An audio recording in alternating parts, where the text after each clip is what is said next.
உன் மேல ரொம்ப நம்பிக்கை வச்சு இந்த வேலையை கொடுத்துருக்கேன் நல்லபடியா வீடு கட்டி கொடுத்து. அது இதெல்லாம் ஒரு வேலையா சார்? ஜிஜிபி மேட்ரு தாஜ்மஹால் கட்டினதே எங்க தாத்தா தான். இது டெல்லி செங்கோட்டை எங்க சித்தப்பா தான் கட்டினாரு. உங்களுக்கு அம்சமா அமைச்சிருவேன் சார்.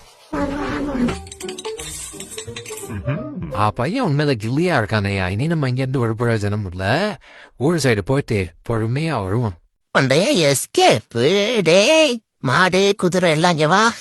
போய் சரக்கு வாங்கிட்டு சரக்கு அடிச்சு 2 நாள் ஆகி போச்சு. 6 நாள் ஆகி போச்சு. ஒரே குடியும் குத்துமா இருந்துட்டோம். புளி மண்டையம் பார்த்தானா குதறிடுவான். இதுக்கு மேல வேற ஒரு செட்டிங் பண்ணு. டேய் போய் நூடுல்ஸ் வாங்கிட்டு வா. நூடுல்ஸ்ல வீட்டை கட்டி கொடுத்துருவோம். பசங்க போது அவனை பேர்த்து சாப்பிட்டுக்கிட்டும். பேஸ்ட் வச்சு ஒட்டிட வேண்டியதா. பெயிண்ட் அடிச்சு கையில கொடுத்துட்டோம். என்ன தெரியவா போகுது. பசையா நிறைஞ்சிருச்சே. அம்சமா வீட்டை கட்டி கொடுத்துட்டியா? இதான் மிஸ்திரி. புளி விசாலாக்கு முன்னாடி பணத்தை பார்சல் கட்டிட்டு ஃபாரின் பறந்துட வேண்டியதா. ஒருத்தா